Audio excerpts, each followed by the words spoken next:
बिस्मिल्लाहिर्रहमानिर्रहीम, अस्सलाम वालेकुम। आप देख रहे हैं स्पोर्ट्स ब्लिट्ज की असल स्पेशल और मैं हूं हमजा शफीक। तो जनाब, पाकिस्तान सुपर लीग सीजन 10 में कल 21वां और 22वां मैच खेला गया। दूसरा डबल हेडर था कदाफी स्टेडियम लाहौर में, जिसमें पहला मैच हमने देखा कि एक मरतबा फिर मुल्तान सुल्तान जो है वो गिव अप कर गया, हाथ खड़े कर गया। उनको खुद समझ नहीं आया उनकी बैटिंग क्या कर रही थी, उनकी बॉलिंग क्या कर रही थी।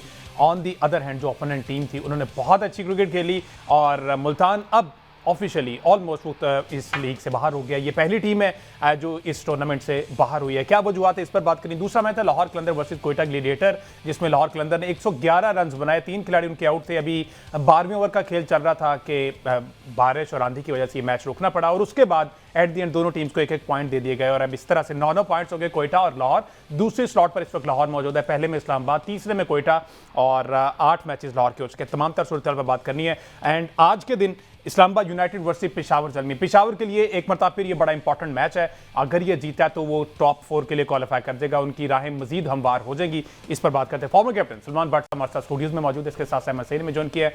Welcome to both of you जी। बहुत शुक्रिया। व्हाट्सअप कल कराची और मुल्तान के मैच से स्टार्ट कर लेते हैं। कराची ने टॉस जीता, बैटिंग का फैसला किया। ग्रीन कल भी हमने देखा, उन्होंने 204 रन बनाए 4 विकेटों के नुकसान पर। ऑन दी अदर हैंड 117 पे सारे आउट हो गए। मुल्तान एक मरतबा फिर जो है उनके बॉलर्स ने 200 प्लस करवाया और खुद 117 पे तमाम प्लेयर्स आउट हो गए। बस मुल्तान का ये कुछ टूर्नामेंट आपने खुद ही समअप कर दिया कि वो 204 करवाया और 100 पे खुद आउट हो गए। तो यही चल रहा है इनके साथ। देखिए बाय एंड लार्ज अगर आप मुल्तान की फॉर्मेशन देखते हैं इस टूर्नामेंट के अंदर, तो मुल्तान ने जब रिटेंशंस की हैं तो उन रिटेंशंस में उन्होंने अपनी बेशतर कोर जो है उसको रिलीज़ कर दिया। अच्छा। और बाद में वो रिकवर नहीं हुई। लेट्स से कि आप मोहम्मद अली की बात करें, उन्होंने उनके लिए अच्छी बॉलिंग की। अब्बास अफरीदी ने उनके लिए अच्छी परफॉर्मेंसेज दी। खुशदिल शाह उनके रेगुलर, ये तो 3 उनके प्लेइंग 11 के प्लेयर थे जिनको उन्होंने रिलीज़ किया और बाद में वो रिकवर नहीं हुए। मैंने किसी जगह सुना रिजवान ये कह रहे थे कि हमारी तो बॉलिंग में एक्सपीरियंस ही नहीं है। हाँ। तो अगर एक्सपीरियंस नहीं था तो जो एक्सपीरियंस था, जिस पे आपने इन्वेस्ट किया था, जिसने आपको परफॉर्म करके दिया, उसको आपने रिलीज़ करते हुए ये क्यों नहीं सोचा कि अगर ये ना मिले तो फिर क्या होगा। ठीक है। और पाकिस्तान में बहरहाल एशियन कंडीशंस में पेस एक फैक्टर होता है। जब तक आप बहुत अच्छे बॉलर ना हो, कोई एक्स्ट्रा ऑर्डिनरी ना हो आप, तो पेस एक फैक्टर होता है। तो आपने जो रखे डेविड विली, वो 118-20 पे बॉल करने वाले हैं, वो तो एक कंडीशनल बॉलर है। और वो भी अब कंडीशन भी वो वाली, उनको कोई बहुत ही ज़्यादा कंडीशन चाहिए क्योंकि बिल्कुल ही उनके हालात वो नहीं।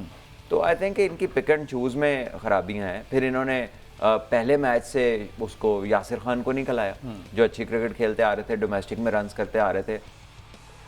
फ्रेंचाइजेस जब अपनी पिक्स करती हैं तो उनमें कुछ लोग ऐसे हैं शायद जो डोमेस्टिक क्रिकेट को खाते में नहीं लाते।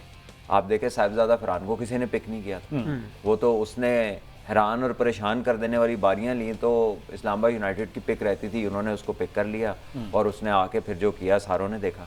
तो देखिए जब आप टीम बनाते हैं, अब मुल्तान के 45 लोग हैं उनके कंटिजेंट में, ठीक है, और जो इतनी ज़्यादा एडवाइजरी या इतनी ज़्यादा तो शायद क्रिकेट के एंगल ही नहीं है जितना कह लें कि एक रश सा एक समा बंधा हुआ है। ठीक है, हम ये नहीं कह रहे कि किसी को निकाले या ये करे, but the point is how many do you need with a cricket team. Too many cooks spoil the broth is an English saying. ठीक है ना। तो imagine people getting advice from 20+ different corners. चलो 18 तो प्लेयर हो गए या 17 player हो गए, ये चले 20 प्लेयर हो गए, तो बाकी 25 कौन हो गए? वो किसी ना किसी तरह का एडवाइज़र ही है ना। कोई मीडिया एडवाइज़र है, कोई जो है टीम डायरेक्टर है, कोई हेड कोच है, कोई बॉलिंग कोच है, कोई बैटिंग कोच है, कोई यहाँ का कोच है, कोई वहाँ का कोच है।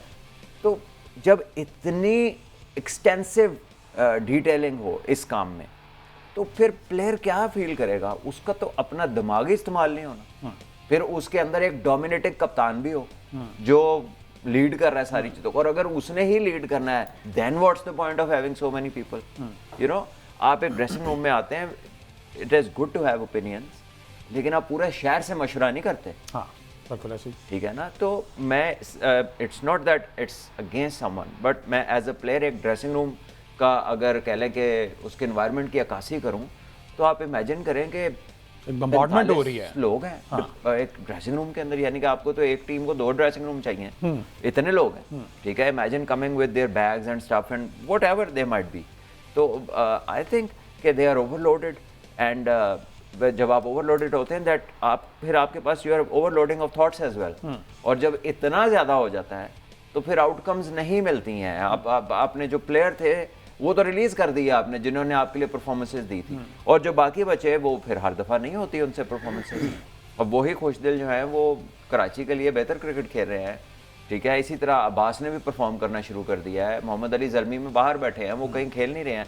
फिर आपने फैसल अकरम को रिटेन किया, अब 8 में आपने उसको रिटेन किया, अभी तक तो वो मैच नहीं खेला। So what is the retention about, कि अगर आप किसी को उन 8 में चुन रहे हैं कि यार सबको छोड़ देना है, ये 8 रखने हैं मैंने, और उसमें आपने वो बंदा रखा है जिसको अभी तक मैच ही नहीं खिलाया आपने, तो there is a lot of questioning that has to be, you know, soul searching करनी है उन्होंने कि यार असी है कितना है तो असी फिर है क्यों नहीं किता, या जो हमने किया था वो क्यों वो नहीं हुआ। वो किस्मत पे कभी बात आ रही है, कभी एक्सपीरियंस पे आ रही है। जो वो शॉट मार रहे हैं उनके खिलाफ टीमों को पता चल गया, वो पहले 4 बंदे आके ज़्यादा लेग साइड पे खेलते हैं, इस तरफ डोमिनेंट है, वो उनके खिलाफ अवे स्विंग करी जाते हैं। कल मीर हमजा आया, वो सारे के सारे, हालांकि उसका नेचुरल बॉल इन स्विंग होता है राइट हैंडर को, उसने सारे बॉल बाहर निकाले। उससे पहले क्वेटा पहले फ़हीम अशरफ से अटैक करा रहा था, उन्होंने खुरम शहजाद को स्पेशली इनके खिलाफ अटैक कराया कि उसका गेंद बाहर निकलता है, उसने ऊपर से 4 आउट कर दिए, ठीक है। तो they have been tactically found out, they have been worked out. अच्छा, इफ्तिखार एक पॉडकास्ट या उसमें कुछ बैठे हुए थे, वो पाकिस्तान टीम को भी और अपनी इस टीम को सुल्तान को भी लेके कह रहे थे कि फॉर्मेशन की अभी तक समझ नहीं, कह रहे मैं ये समझने से कासिर हूँ, मैंने इतनी क्रिकेट खेली है, बॉलर्स का बैटर से ऊपर जाने का कोई लॉजिक मुझे समझ नहीं आया। उन्होंने बार बार ये कहा है, इसका मतलब वो भी हेल्पलेस नजर आते हैं इस टीम में भी और पाकिस्तान में जब भी वो खेलने, वो कहते हैं बॉलर्स को बैटर से ऊपर प्रेफर किया जाता है कि तुम जाओ, तुम जाकर बड़ा हिट मारो, वो जो बैटर है उसको बचा के रखते हैं कि तुमने 6, 7, 8वें नंबर पर ही जाना है। तो ये एक मुल्तान सुल्तान में आपको चीज़ नजर आई, शायद उनका टारगेट बेसवेल की इसकी बात माने। एक प्लेयर, रेगुलर प्लेयर कहता है कि बॉलर को ऐसे नहीं जाना चाहिए, वो कप्तान कहता है कि सब कुछ मेरे काबू में नहीं है, कप्तान कहता है कि मैं हर चीज़ पे मेरी नहीं चलती। तो यही प्रॉब्लम है। ये देखें, ये it is not a public entity, ये कोई जमहूरियत नहीं है क्रिकेट की टीम कि जी लोगों ने कहा मिलके तो ये होगा। ये स्पेशलिस्ट का काम है। पूरे शहर में हो सकता है एक ही टॉप का डॉक्टर हो तो मरीज ज्यादा उसी के पास जाते हैं कि यार एनू पता है कोई गलत चीज नहीं करेगा ये, ठीक है। ये स्पेशलिस्ट का काम है। एक आपने हाई इंटेंसिटी की गेम में ऑपरेट करना है और उसमें आपने डिसीजन मेकिंग करनी है मिली सेकंड्स के अंदर। तो यहाँ पर आप ये लोगों की उमंगों और उम्मीदों पर नहीं जाते, यहाँ पर आपने स्पेशलिस्ट को हायर करना होता है। और जब आप स्पेशलिस्ट को हायर कर लेते हैं तो फिर उसने जो करना है आपने वो मानना है। लेकिन यहाँ पर ऐसा लगता है कि influence is everywhere, it is in too many forms, it is at times players आपको, ये सिर्फ मैं किसी फ्रेंचाइज की बात नहीं कर रहा, जेनेरिकली अगर आप प्लेयर्स को सुने जब वो आते हैं डिफरेंट पॉडकास्ट में या इधर उधर, हो सकता है अब उनकी आगे जाके वो कम हो जाए, तो वो आपको नज़र आता है कि they are saying things which they have no knowledge about and they are also saying things जो जिनसे पता लगता है कि ये ओवरशैडोड है, ये खुल के अपना काम नहीं कर सकते, वो भी आपको फील आती है। और बहुत सारी बातें ऐसी भी होती हैं कि यार ये तो बेसिक बातें, इनका तो इन्हें पता होना चाहिए, बातें क्यों कर रहे हैं। तो ये बहुत सारा कुछ है। तो क्या हम टेक्निक से भी दूर चले गए, हम प्लेयर को प्लेयर बनाने से भी दूर चले गए, अब हम प्लेयर को एक्सप्रेसिव स्पीकर भी नहीं बना सकते। यानी हमारी कोई इफेक्टिव ऐसी एजुकेशन नहीं है अलॉन्ग द वे कि जैसे जैसे कोई पाकिस्तान को हाईएस्ट लेवल पर रिप्रेजेंट करता है तो क्या उसको मीडिया के सामने कैसी बात करनी चाहिए। मैं इंटरनेशनल मीडिया की बात कर रहा हूँ कि वहाँ जाकर जब वो एक्सप्रेस करेगा तो उसने कौन सी बात करनी, कौन सी नहीं करनी है, ये कैसे कौन करेगा। ये चीज़ें भी मेरा ख्याल है कि पहले एकेडमीज़ लगा करती थी ना, तो मुझे खुद याद है मैं एकेडमी में था मुरीद के में, तो वहाँ से हमें पढ़ने हर हफ्ते 2 दफ़ा इंफॉर्मेटिक्स में भेजा था। बीकन हाउस इंफॉर्मेटिक्स होता था ये फिरोजपुर रोड, सॉरी बेस वाली जो मेन रोड है, तो हम यहाँ पढ़ने आते थे। 2-2, 3-3 घंटे की क्लास हफ्ते में हमारी 2 दफ़ा होती थी। मुरीद के से पूरी एकेडमी यहाँ पढ़ने आती थी, फिर वापस मुरीद के जाते थे। अच्छा, ठीक है। और यहाँ से आकर भी आप अपने घर में नहीं जा सकते थे। वो 3 मंथ्स आपने क्रिकेट ही खेलनी है, सुबह दोपहर शाम, और साथ पढ़ाई करनी है। और उसके लेक्चर्स भी होते थे। You could question people and people would answer you, specialist लोगों से। वो अशफाक अहमद साहब जो इतने बड़े दानिश्वर थे, वो आए मुरीद के, उन्होंने हमें लेक्चर दिया, उन्होंने हमारे सवालों के जवाब दिए। साइकोलॉजिस्ट के साथ सेशंस हुए, डिफरेंट चीज़ें हुई। डॉक्टर्स आते थे, लड़कों को अपने बॉडी टाइप्स का पता था। कोई अब एक बॉडी टाइप से कहने का मकसद है कि स्ट्रेचिंग हो रही है, तो डॉक्टर आ गए हैं, उन्होंने कहा कि चलो जी एक बंदा अंदर आ जाए, अब ये आके आज सारी स्ट्रेचिंग ये करवाएगा और ये मसल्स के नाम लेगा और जब उस मसल का नाम लेगा तो जो स्ट्रेच कराएगा वो उस मसल को स्ट्रेच करेगा। तो लोग एजुकेट हो रहे थे ना, उन्हें पता चल रहा था कि ये काफ क्या है, थाई क्या है, हैमस्ट्रिंग क्या है, इसको स्ट्रेच करने कैसे करना है, इस इंजरी से कैसे बचना है। अब तो लगता है 7 बेतहाशा लोग हैं लेकिन पता किसी को कुछ नहीं। पता आपको आउटकम में कुछ नजर नहीं आता, आपको एक रश जरूर नजर आता है, हर जगह नजर आता है। किसी एक स्पेसिफिक टीम की बात नहीं कर रहे, बहुत सारी जगहों पे रश नजर आता है, लेकिन प्रोफेशनल्स उस रश में कहीं गुम और गायब हो गए हैं। अच्छा, महंगी तरीन टीम है गालिबन ये मुल्तान सुल्तान्स की, अगर इस सारे फ्रेंचाइजीज की बात की जाए गालिबन ये होगी या इससे कोई एक आधी ऊपर होगी? मुल्तान सुल्तान की टीम की जो कीमत है वो तकरीबन 12 करोड़ है। और जो अली तरीन साहब को गिला है वो भी असल में यही है। वो कहते हैं कि एक टीम की कीमत आपने रखी हुई, और जो कराची किंग्स की प्राइस टैग है वो तकरीबन 72 करोड़ करीब है। अच्छा, तो इस किस्म के जो फार्मूलाज हैं वो नहीं, मुल्तान की प्राइस बहुत ज्यादा है, कराची की प्राइस है 20 समथिंग, मुल्तान इज 60 प्लस। जब वो पहली दफा सेल हुई थी, जब वो उससे आगे गई, शॉन ग्रुप से आगे गई, तो वो और महंगी गई। और अब प्रॉब्लम यह है कि इन्हें हर साल वो फीस देनी पड़ती है क्योंकि इन्होंने बाद में ली। पहले जो लोग आए थे उनको ये है कि जब कोई रिस्क नहीं ले रहा था तो they were the investors in the Pakistan league, तो उन्हें जो इन रेटों पे मिली वो 10 साल तक वो अदा करते रहे।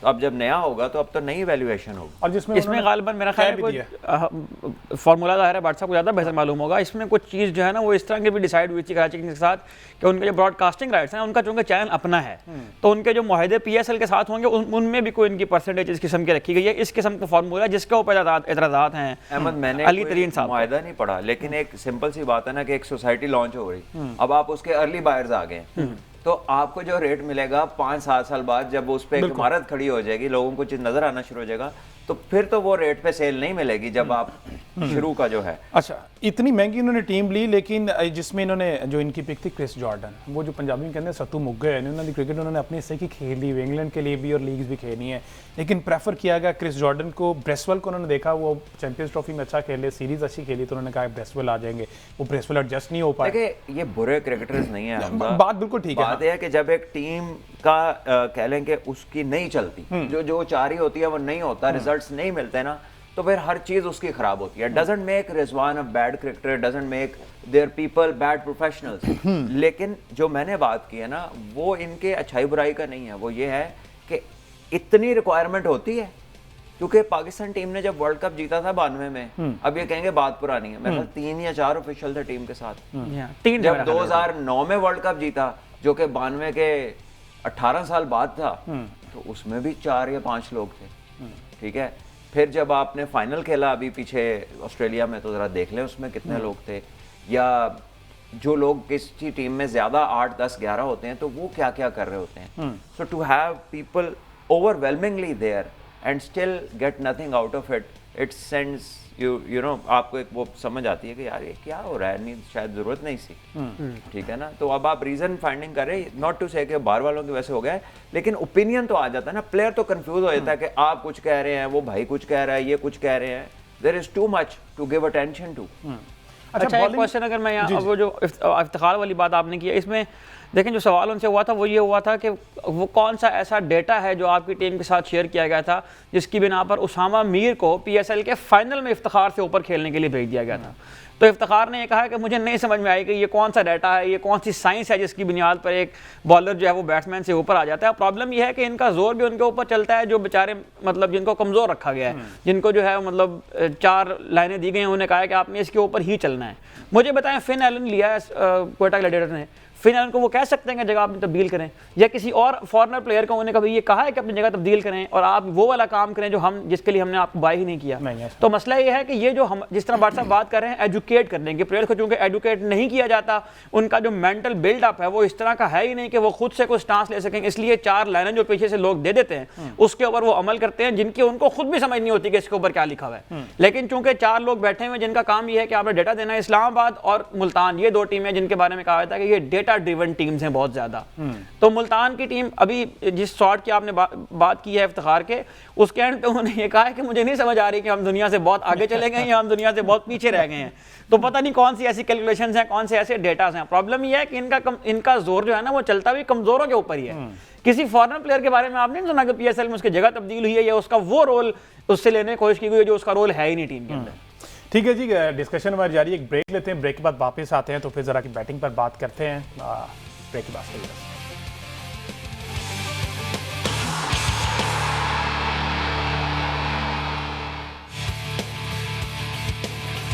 वेलकम बैक जी। बात हो रही है पाकिस्तान सुपर लीग सीजन 10 के हवाले से। कराची किंग्स वर्सेस मुल्तान सुल्तान के मैच में हमने बात की। कल लाहौर थंडर्स और जो कोयटा ग्लेडिएटर, इनका भी मैच था जो कि बारिश की नजर हो गया। दोनों को एक एक पॉइंट दे दिया गया। वहाँ भी कल बिलाखिर नईम का बल्ला चल गया 50 रन की, लेकिन एग्जैक्ट 50 करके वो आउट हो गए ब्रार की बॉल पर, लेकिन फिर भी कॉन्फिडेंस बहाल हुआ। अगेन वही बात कि 10 मैचेस में एक चल गया। नहीं, अच्छी बारी थी। देखें, उनका कोई एक्सपोजर नहीं है डोमेस्टिक क्रिकेट का, कुछ अच्छी क्रिकेट का बहुत ज़्यादा एक्सपोजर नहीं है। क्लब क्रिकेट के मैचेस खेलते हैं, टूर्नामेंट्स खेलते हैं, और यहाँ लाहौर कलंदर्स ने जो भी उनके लिए अरेंज किया होगा 4-5 साल से वो उनके डेवलपमेंट प्रोग्राम में है। सो ऐसे में प्लेयर की ग्रोथ और मैच्योरिटी वो नहीं होती जो डोमेस्टिक के सीजन्स खेल के होती है। तो अगर आप उसको उसका एज दे दें कि यार ये इतनी क्रिकेट नहीं खेला, तो आप कहेंगे कि यार टैलेंट है उसमें, ठीक है, उसने ग्लिम्स दिखाए हैं कि इस पे और वो बेहतर हो सकता है। लेकिन यह कि अब उसको डोमेस्टिक क्रिकेट के अंदर जाना पड़ेगा और उधर जाके ही हैज़ टू वर्क आउट। उसके पास सर्टेन शॉट्स बड़े अच्छे हैं। कई दफ़ा लगता है कि वो पहले से प्लान शुदा खेलता है। अब कल भी उसकी इमेच्योरिटी थी कि वो एक उसने 50 किया, उसके लिए बहुत बड़ी बात थी। The way he celebrated his 50 was like कि मैच जिता दिया और 100 कुछ नॉट आउट है। मतलब उसने हेलमेट उतारा, हर तरफ वेव किया, बैट दिखाया, और उस वक्त हमें ये फील कमेंट्री बॉक्स में आ रही थी कि अब ये अगली 3-4 बॉल में बड़ी मुश्किल है बचना। क्योंकि जब आपका इतना रिलीज ऑफ प्रेशर शो होता है ना कि इतना बड़ा कहते हैं शुक्र हो गया है, जब आप इस तरह वाली फील्ड में जाते हैं ना, तो अगले 3-4 बॉल आपके लिए खतरनाक होते हैं, क्योंकि you think you have done it. उसके बाद उसने 1 मारी, 2 मारी, और अब इब्रार एक्सपीरियंस था, उसको पता था इसने निकलना ही निकलना है। आप देखें वो इतना पहले निकला, इब्रार ने बहुत बाहर गेंद फेंक दी और वो थर्ड मैन पे उसका शॉट थर्ड पे कैच हो गया। So yes, good talent. और लाहौर कलंदर को भी कह लें कि उन्होंने उनको खिलाया टू एन एक्सटेंट के जहाँ पर उसने आगे कुछ कर दिया है। But to make a player out of him he has to go through domestic cricket. और अगेन अब्दुल्ला शफीक 3 रन की उसने इनिंग्स के लिए पहले भी स्कोर किए। अब भी अब्दुल्ला बहुत खूबसूरत खेले, बहुत उम्दा बारी ली है। जो शॉट्स अब्दुल्ला ने खेली, हाई क्लास क्रिकेट शॉट्स खेली, और बड़ा कम इतनी साफ इनिंग देखने को मिलती है आपको T20 क्रिकेट के अंदर, क्योंकि मारधाड़ की सारी गुफ्तगू है, उसी की सारी बाज़गश्त है। लेकिन उसने में एक बंदा आके, जब आप अब्दुल्ला शफीक को देखते हैं या कोई बैट्समैन जेम्स विंस की तरह खेल रहा है, आपको लगता ही नहीं है कि इन्होंने कोई जल्दी किया। डैरिल मिचेल भी ने भी जब इनिंग खेली, जो चेस किया उसने, तो आपको ऐसा नहीं लगता कि कहीं भी रिस्क का एलिमेंट उन्होंने लिया है। बस कल ही उनका कोई मूड खराब लग रहा था पहले बॉल से, या तो उन्हें पता था आंधी आने वाली है, उससे पहले 1-2 छक्के मारना चाह रहे थे, लेकिन वो भी कल बस लगा कि उनका मूड और ही है।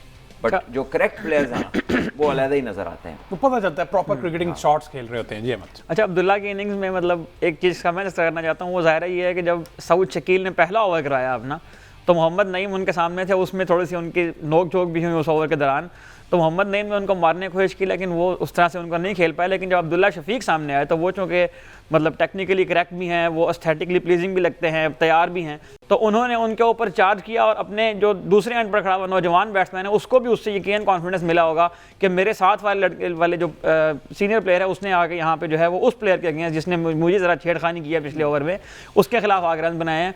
तो अब्दुल्ला शफीक की इस बात की, मैंने ये जो बात साहब ने नईम की बात की है, मतलब ये 50 रन वाली सेलिब्रेशन के लिए ख़ास तौर में दोबारा जाके देखा कि ये जो 50 रन सेलिब्रेट होने की हैं ये किस तरह से होने की हैं, और उसके बाद फ़ौरन ही वो जो है वो अगली गेंद पर आउट हो गए। तो इन लड़कों को लंबी क्रिकेट अगर खिलाएंगे तो ही इन्हें अंदाज़ा होगा कि विकेट देने की जो अहमियत है ना, यानी विकेट लूज़ करने के बाद उन प्लेयर्स को अफसोस नहीं होता। मुझे PSL में मतलब उबैद शाह एक बार आउट हो गए तो उन्होंने अपने सर के ऊपर बल्ला मारा, फिक्रमंद दिखाई दिए, और कोई प्लेयर ऐसा अब तक नहीं है जो PSL की टीमों से आया और उसको विकेट लूज़ करने का कोई अफसोस भी कहीं हुआ वो पूरे PSL के दौरान।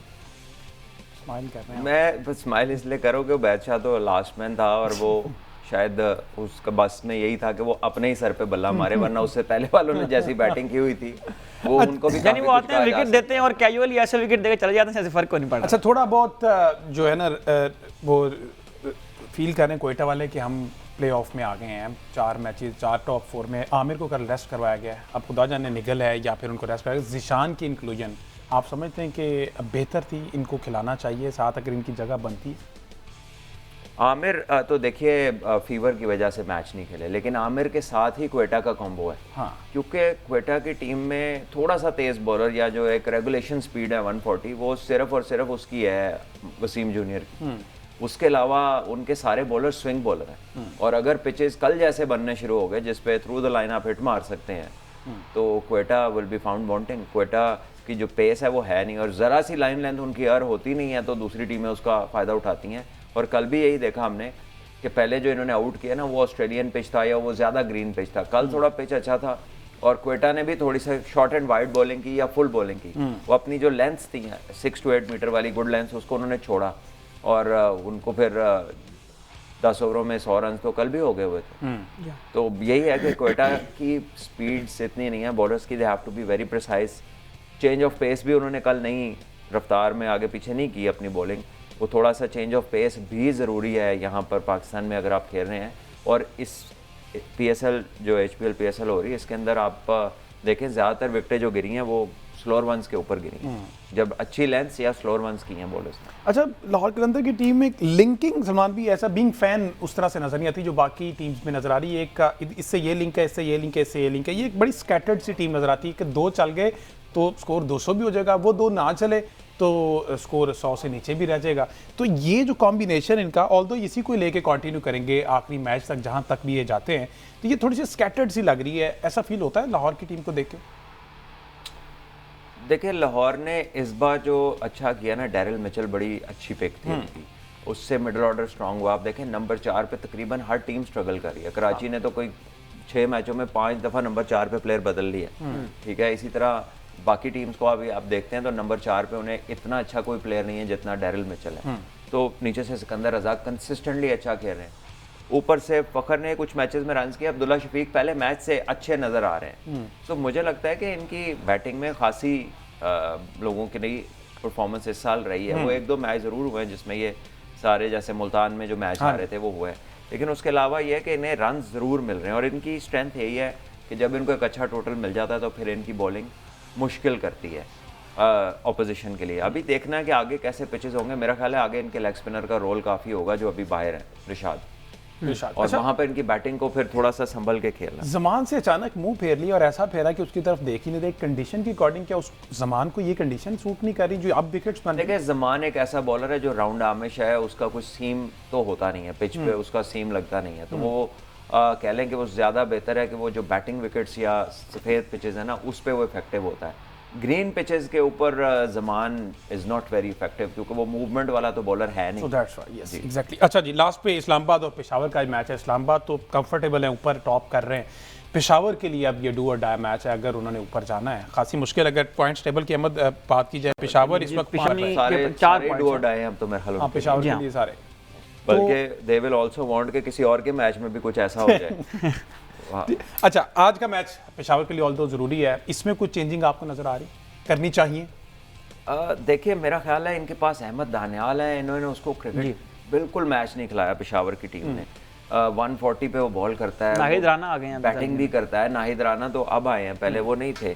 तो ये थोड़ा सा इन्होंने 4 बॉलर्स पे ही फोकस रखा अपना इस पूरी PSL के अंदर, और इन्होंने बैटिंग को लंबा किया। वो बैटिंग लंबा करके भी नहीं रिस्पॉन्स दे रही। तो मेरा ख्याल है कि इन्हें अपने बॉलर पूरे करने चाहिए स्पेशलिस्ट, और इनके जो प्लेयर्स हैं जो बैट्समैन हैं उनको चाहिए कि थोड़ा वक्त गुजारें। बाबर भी कोई बहुत अच्छी फॉर्म में नहीं थे, और जो साइम अयूब है उन्होंने आते साथ ही इंजरी के बाद पहले मैच में तो 50 कर लिए, लेकिन वहाँ से लेकर अब तक मेरे ख्याल टोटल 50 उन्होंने नहीं किया अगली 5-6 बारियों में। So he has to step up his game as well. वो टीम में नाम बाबर का इतना ज़्यादा है कि वो सारी की सारी बात ही उसके ऊपर होती है, लेकिन उसके अलावा भी लोग हिस्सा उस तरह से नहीं डाल रहे। हारिस अच्छा खेल रहे हैं, ठीक है, हुसैन तलत ने 1-2 अच्छी बारियां ली हैं, बट ये उस तरह के प्लेयर हैं कि इन्हें एक बंदा लंबा खेलने वाला चाहिए। जो भी टीम जीत रही है, विंस पूरा खेल रहे हैं तो कराची अच्छा खेल रही है, डैरिल मिचेल लंबा खेलते हैं, आगे से सिकंदर रजा है, सैम बिलिंग है, वो आके हिस्सा डालते हैं। तो एक बंदे ने 10-15 ओवर बैटिंग का जहन बनाना है। ज़ल्मी में ऐसा लगता है कि हर बंदा कह रहा है कि बस मैंने ये अपना कर दिया, ठीक है ना। तो ये चीज़ इस्लामाबाद यूनाइटेड में भी आप देखें ना तो मुनरो भी लंबा खेलता है, वो कहीं आके ऐसा नहीं लगता कि वह अपना किया और आउट हो गए, वो लेकर जाता है एंड तक। तो डेप्थ जितनी भी हो, एक जो सेट प्लेयर है उसकी वैल्यू और होती है। अच्छा, अहमद बाबर की बात हुई तो बाबर का एक वो जो इंटरव्यू है जिस पे बाबर ने कहा है कि जितनी मैं स्ट्रगल कर रहा हूँ, उन्होंने बता दिया कि मैं बातें मैं भी सुन रहा हूँ। जी हाँ, बाबर आजम से जो इंटरव्यू हुआ है, मतलब बहुत सीनियर साफ़ी हैं, उन्होंने उनसे सवाल किए हैं। मुझे अफसोस ये है कि उन्हें फिर उनसे उनके स्ट्राइक रेट के ऊपर ही बात की है। हालांकि इंजमामुल हक ने भी ये बात कर दी है अब और मतलब मेरा ख्याल है कि बाबर आजम जिस चीज़ पे स्ट्रगल कर रहे हैं वो सबसे ज़्यादा यही बात है कि उनके इर्द गिर्द स्ट्राइक रेट की इतनी बात की जा रही है, इतनी बात की जा रही है कि उनका जहन भी जो है वो उससे बाहर नहीं आ पा रहा है। बाबर ने ये कहा है कि मैं ये सारी बात ज़्यादा सुनता हूँ, मैं भी जवाब दे सकता हूँ, लेकिन मेरा ख्याल है कि एक प्लेयर को जवाब जो है वो फील्ड के ऊपर आकर देना चाहिए। और इस तरह की अपनी पोजीशन के बारे में उन्होंने ये कहा कि जितनी मैंने पोजीशन जो तब्दील की है, 6ठे नंबर पर वो कहते हैं मेरा आगाज़ हुआ ओडीआई में, नंबर 4 में बैटिंग की, नंबर 3 में बैटिंग की, मतलब ओपन भी किया टीमों के लिए, टेस्ट में तो नंबर 7 के ऊपर भी उनकी कुछ बारियां हैं। तो वो कहते हैं कि मैंने टीम की ज़रूरत के मुताबिक जो है वो अपनी पोजीशन शफल की है, और T20 में टीम की ज़रूरत चूँकि ये है कि मैं ओपन करूँ तो मैं आके ओपन करता हूँ। लेकिन अगेन मुझे इस बात पर सबसे ज़्यादा प्रॉब्लम है वो ये है कि बस थोड़ी देर के लिए स्ट्राइक रेट छोड़ दें जरा बाबर आजम से रिलेटेड अगर बात करनी है तो। मेरा ख्याल है कि ये फेयर कमेंट नहीं है उनका। अगर वो ये कहते हैं ना कि मैंने टीम के लिए बैटिंग किया, और भाई आपको बेहतरीन पैसेज बना के दिया मिकी आर्थर, यस, ये आप उसका शुक्रिया अदा करें। I don't like him but he has done a great job. जब आप बाबर आजम की बात करते हैं, वो वहाँ उन रास्तों से आपको लेकर आया जो सेफ पैसेज थे बैट्समैन बनने तक, और उसने पूरा कंस्ट्रक्ट किया है बाबर आजम के करियर को। वो अहमद बहुत सारी बातें करते हैं, अहमद शहजाद, लेकिन ये बात मैंने उनसे सुनी थी और ये बात उन्होंने बिल्कुल ठीक की थी कि बाबर को पूरा लुक आफ्टर करके, बहुत शानदार प्लेयर है, बहुत टैलेंट है, एक्सेप्शनल परफॉर्मेंसेज हैं, लेकिन मिकी ने उसको खिलाया है उस तरीके से, उसका बिल्डअप किया है। ये हो गया जैसे साइम अयूब को, अब जो लोग हैं साइम अयूब को अनकंडीशनल बैकिंग मिली है, 25 मैच अनप्रेसिडेंटेड हैं पाकिस्तान की हिस्ट्री में, कोई 2 प्लेयरों के मिला के भी 25 नहीं मिले होंगे। तो ये सिस्टम का हम तनकीद करते हैं, लेकिन सिस्टम के ही कुछ लोगों ने कुछ प्लेयर्स को कंस्ट्रक्ट करने में अपना बड़ा रोल अदा किया। तो Mickey has done it for Babar. Problem ये है कि Babar has to start telling people कि I know what I am doing, और ही हैज़ टू टेल के यार होता है ये भाई, आउट ऑफ फॉर्म होता है। बाबर कोई ऐसी मतलब दुनिया में इंसान नहीं है जो एक काम हर वक्त पीक पे करता रहे। रॉजर फेडरर पे बुरा टाइम आया, ब्रायन लारा फंसा फॉर्म के अंदर, वसीम भाई ने कितनी 400-500 विकेटें लेने के बाद भी ऐसा मैच बीसीबी एक करा देता था कि वसीम भाई को देखना है वो कैसी बॉलिंग कर रहे हैं। मैंने वो मैच खेला हुआ कराची में 3 डे, हमें ये कहा गया था कि वसीम भाई को देखने के लिए हो रहा है कि वो वापस आ रहे हैं कि वो कैसी बॉलिंग कर रहे हैं। आप इमेजिन करें कि अगर वसीम अकरम को देखने के लिए इस मुल्क में मैच हो सकता है तो फिर बाकी तो कोई चीज़ ही नहीं है ना, फिर तो गुफ्तगू का अख्ताम ही हो जाना चाहिए। ठीक है, तो ये बाबर जिस doesn't have to answer everything and let nonsense be nonsense and let the person creating nonsense know that it is nonsense। ठीक है, ये हर वक्त चुच-पुच करते रहना कि कोई नाराज ना हो जाए, कोई ये ना हो जाए, कोई वो ना हो जाए। हर बंदा ही बनता जा रहा है अपने आप में एक कह लें कि वो क्या वो सारे अंदर रस्तू है, सब पता है, वो रस्तू को बताएं कि हर काम नहीं आपके करने का होता। लेट्स सी जी, रात 8 बजे कदाफी स्टेडियम लाहौर में आज Islamabad Peshawar Zalmi. Good luck to him. Babar Azam की मैं बात कर रहा हूँ कि अल्लाह करे उनकी फॉर्म बहाल हो जाए, बल्ला दोबारा से चले और पाकिस्तान के लिए नॉर्मल क्रिकेट खेलें, नॉर्मल क्रिकेट खेलें। एग्जैक्टली जी, आपसे मुलाकात होगी कल के शो में। मुझे दीजिए इजाजत, अल्लाह हाफ़िज़।